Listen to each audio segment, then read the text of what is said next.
Hey everybody, my name is Jack Chappell. I'm a developer currently developing the game Attika Origins, and today we're going to be breaking down the best and worst video games from a game developer perspective. So anyways, let's just jump right into this here. So the next game we're going to talk about is a game called The Quiet Man. So if you haven't heard of this game, I'll just give you the general premise here. The premise is that you play as a deaf character, and then there's some romance and some action involved. And if you're to just look at this game, if you're to look at it and just look at the cutscenes and just look at the actual graphics themselves, you know, they're pretty good. I mean, they range from, like a 5 out of 10 to some scenes are like an 8 or even a 9 out of 10. There's some mix of live action filming along with some actual 3D rendering. There's some really cool looking scenes in this game, but that's pretty much all of the positives of this game. So what the developers decided to do is, because your main character is deaf, they decided that your first time you play the game, they decided that to not put in any audio, including in the cutscenes and even in the fight scenes. All you really hear is these dull, like, pounding force sounds.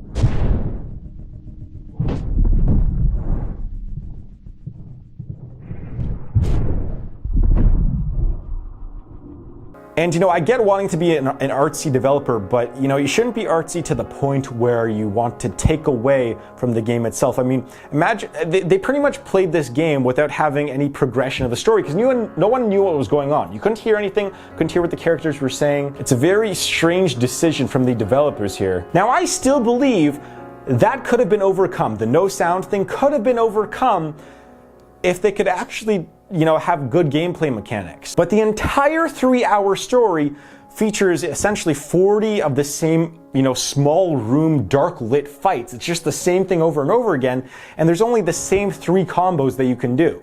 And so you pretty much just had 40 fights of the same thing with, somehow exactly 3 other bad guys in the room or 4 other bad guys in the room. There's never one giant dude, never like 15 bad guys. It's always just like 3 or 4. And whoever was developing this game didn't really put in a ton of time, I guess, into the gameplay. They put in a ton of time into the visuals and the actual cutscenes, I guess, and incorporating that live action into the cutscenes, but they really should have put more time into the actual gameplay and the mechanics, from my opinion here. It's just really tough, playing the same level over and over again 40 times and just using the same buttons, and the gamers usually don't like super repetitive things. And along with those problems too, there's a bunch of other ones too, like there was no tutorials, there was no heads-up display, so you didn't know how much health you had, how much health anyone else had. It was just like, oh, the screen was just kind of going on, and you didn't, again, yeah, like as I said, there was no tutorials in this. Every single good game out there has some sort of tutorial where it's just like, square is to punch, or even if it's like L1 is to block or something like that, whatever system you were on. Usually there's some sort of basic tutorial. In this, they just throw you right into it. It's just like, hey, you're fighting 4 people now. Good luck.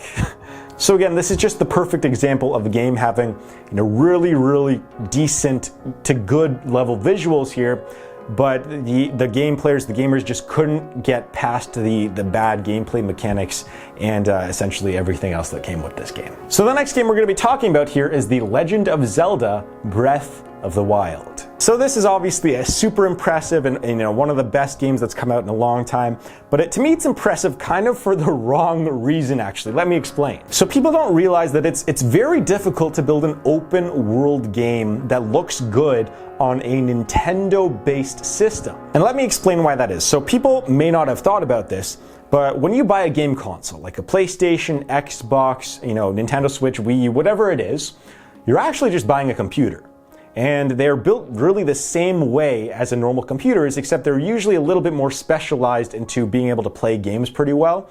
But if you were to actually look at the specs of the Nintendo systems versus PlayStation or Xbox or even a normal PC, I think you would be quite surprised with how poor the actual specs are for a Nintendo system. So let's go over the Nintendo Switch here. So the Nintendo Switch is more powerful than the Wii U, which is a little bit surprising because the Switch is mobile.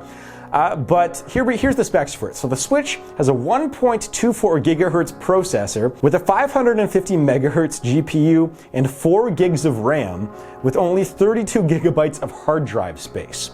So if that were a computer, that would be pretty terrible. I mean, a MacBook Air has better specs than those. And the most comparable console to a Nintendo Switch or a Wii U is actually like a PlayStation 3, like a console that came out about 10 years ago or so now.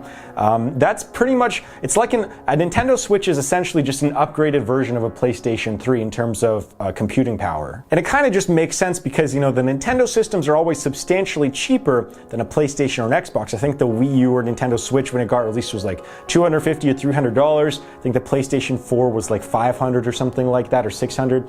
And mainly because, well, it had better hardware than the Nintendo systems. And that kind of makes sense because Nintendo wants that low price point, usually for younger people. PlayStation, Xbox want the more hardcore, older gamers. That makes sense. Now, bringing this back to Breath of the Wild here is that because the Nintendo systems are actually behind in specs compared to the other consoles, it's very difficult for them to keep up with modern gaming practices. So remember back to how I was talking about God of War and the levels of detail and Skyrim and Fortnite? Well, to make an open world game, a giant game like that, becomes a lot more difficult on a system that can not run very powerful games. So just some perspective here, the Nintendo Switch has 32 gigs of hard drive space.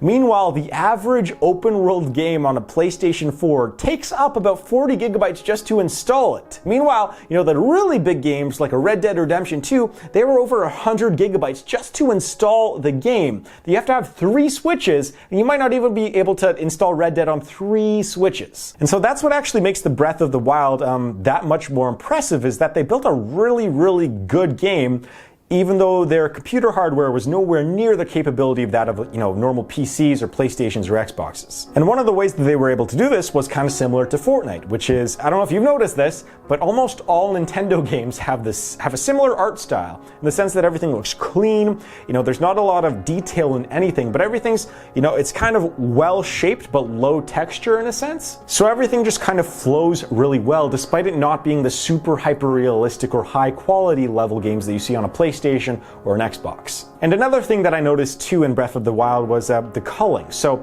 if you don't know what culling is, it's a game development term where after a certain distance, an item like a tree will disappear. So for example, if you're, you know, right next to a tree, you can see it at high level detail. If you move back 100 meters, it becomes a lesser level of detail. If you go back to a kilometer, it's super low quality, and maybe past that, the tree actually just disappears entirely.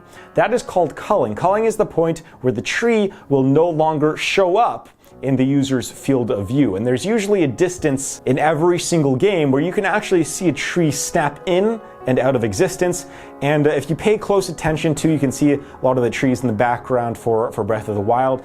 They do that, and they're doing that simply to save computing power so that the game can actually run properly without any lag or anything like that. Another thing on Breath of the Wild too is that this game took substantially longer to build than a typical Legend of Zelda game. I think it took like 5.5, 6 years, something like that, just to build this Breath of the Wild, and they kept pushing it back too. This game was supposed to get released in 2015, but they kept pushing it back. They wanted to add more detail, and then they realized it is much more difficult and time consuming to build even a semi-open world game compared to more of a streamlined typical Zelda game, where it's just like you go into a level, and then you go through a cutscene, then you walk into another level, and then you go through a door, you walk into another level. It is much more difficult to build an open world game where you give the player choices and the ability to explore than it does to actually just build an enclosed kind of bottled experience that you saw in a lot of the other Zelda games. And the only reason why we didn't get an open world Zelda game, 5-10 years before, was simply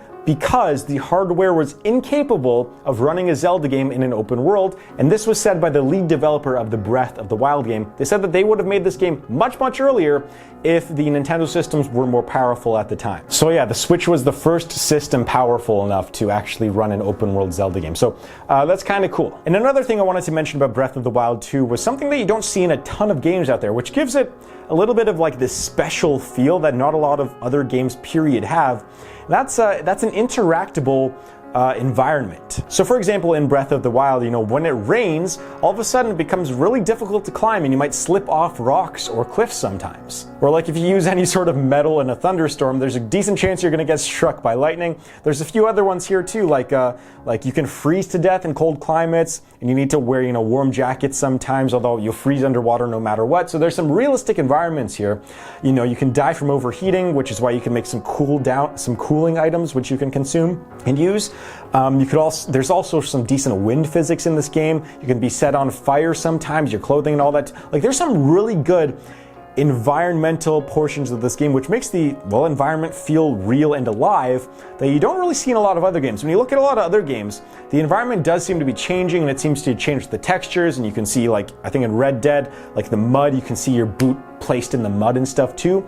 But this is the first game that I at least know of in an open world sense that it really affects the gameplay itself and how you can move around, just solely depending on if it's raining or not, or what the weather's like. So that's a really cool feature of Breath of the Wild, which I don't think gets enough credit. I mean, that's not an easy thing to put in the game. It's not a hard, super hard thing to put in the game, but it's not easy either. So that's gonna wrap this video up. Make sure to leave a comment on games that you want me to react to and break down in the comments below. And please click the subscribe button if you want to see more of these videos. I'll be making some more of these because these are really fun to make for me. And please keep an eye out for my game Attika Origins, which hopefully I'll be doing a Kickstarter for that in the next few months or so once I can build a decent playable demo or a really good trailer. We're getting pretty close to that point now, the whole infrastructure set up. And if you want to see the development clips and the development logs that I'll be doing, just remember to hit that subscribe button. And for now, I'd like to thank you very much for watching, and I'll see you guys in the next video.